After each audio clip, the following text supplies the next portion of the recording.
Jana Galatová a Silvia Slobodová už 7 rokov prinášajú radosť seniorom naprieč celým Slovenskom.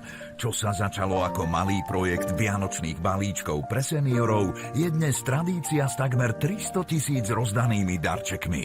Nebesá sa otvorili, anjeli spievajú krásne. Ja už si vlastne nepamätám život bez toho. Keď sa tak nad tým zamyslím, že je to síce iba 7 rokov, ale ja už neviem, jak som trávila v podstate predvianočné obdobie.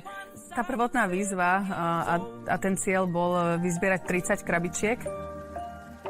Dnes sa už tak stabilne držíme medzi 60 až 70 tisíc krabičiek a teda potešených seniorov je snaha zapájať detičky do našich aktivít, lebo vidíme obrovský benefit na obidvoch stranách, ako sa lesknú oči seniorom z toho, že im tam príde milá návšteva.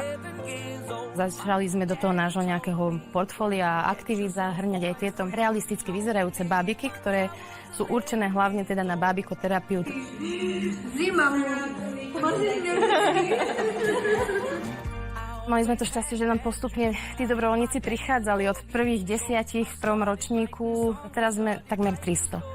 My sme veľmi vďační, že to takto funguje a bez tých ľudí by to nešlo.